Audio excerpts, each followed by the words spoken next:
My project for this term is going to be focused around the concept of hostile architecture, looking to answer the question, to what degree does hostile architecture present and place itself differently between the city centre of Bristol and its surrounding areas?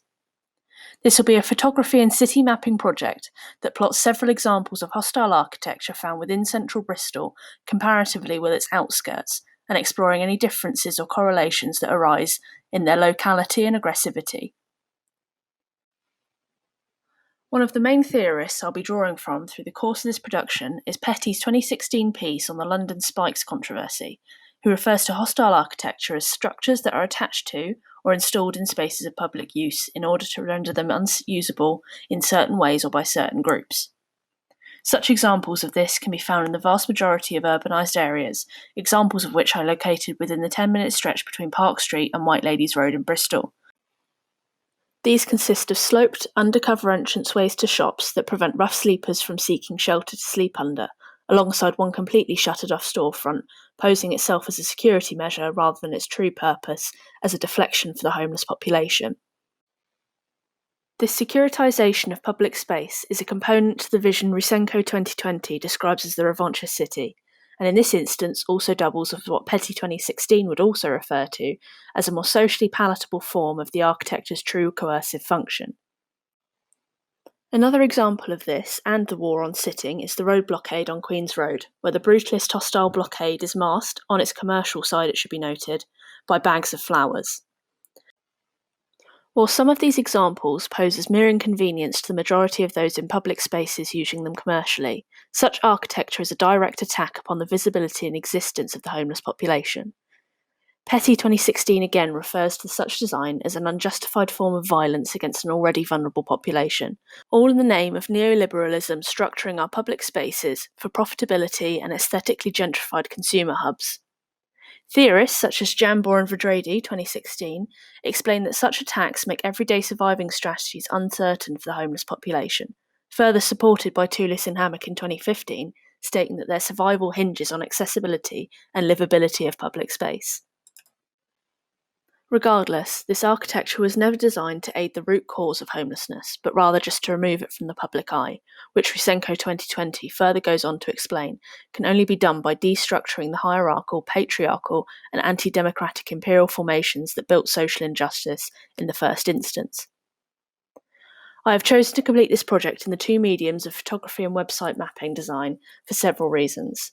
In 2016, Jambor and Vadrady conducted a similar study within Hungary, titled On the Edge of New Public Spaces, City Centre Renewal and Exclusion in Kaposvár, Hungary.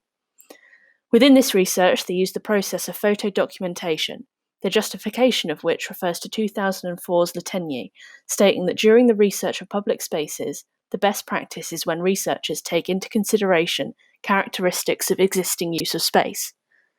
As their study is one of the main theoretical underpinnings of this project, I think it would be a well-informed choice to take inspiration from their methods for my own research practices. In regard to the mapping element of this project, it is important to recognise how and why hostile architecture is implemented in specific areas, and to varying visually aggressive degrees. Arguably, although some examples of architecture may blend in with the aesthetic of its locality, and thus are seemingly less aggressive, this does not make them any less aggressive in nature and purpose.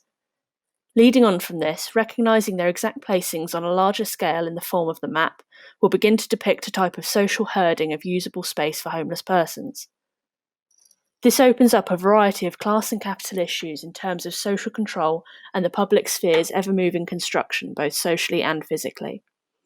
Mitchell, 1997, suggests that such herding, especially from the centre of cities, is regarded as a necessity of removing homeless people from contemporary urban centres so as to assure their continued viability as sites for capital accumulation. This complies with the neoliberalistic causes of hostile architecture that Petty 2016 further solidifies, with the notion that the urban rough sleeper disrupts the projects of aestheticism and securitisation of the revanchist city.